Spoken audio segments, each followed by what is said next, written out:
Zimbabwe's former finance minister has claimed he was kidnapped from his home in the middle of the night by armed men during the military operation to oust Robert Mugabe.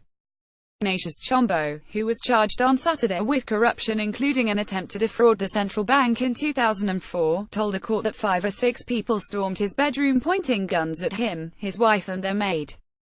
His account has fueled speculation that the takeover by armed forces which led to the resignation of Mr. Mugabe was not legal despite a high court judge backing it.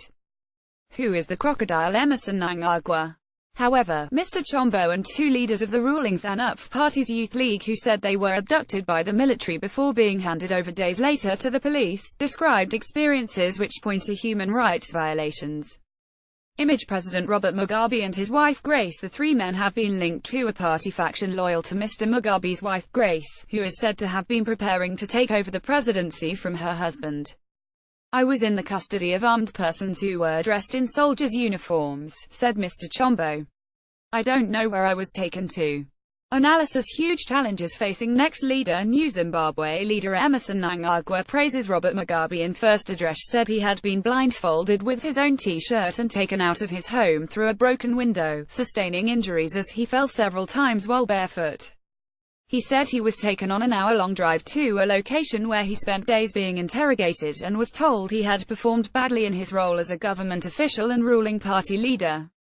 Video: Sky reporter mobbed as Harare celebrates. He said he never saw his captors' faces because he was blindfolded most of the time.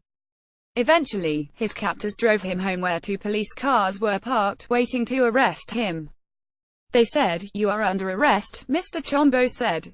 Defense lawyer Love Maduku said his client's constitutional rights had been violated because he was not taken to court within 48 hours of his detention.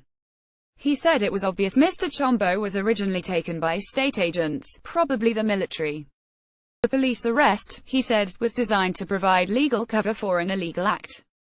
State prosecutor Edmore Nyazamba said the police arrest of Mr. Chombo was lawful and that there was no evidence the armed men who previously held him belonged to the military.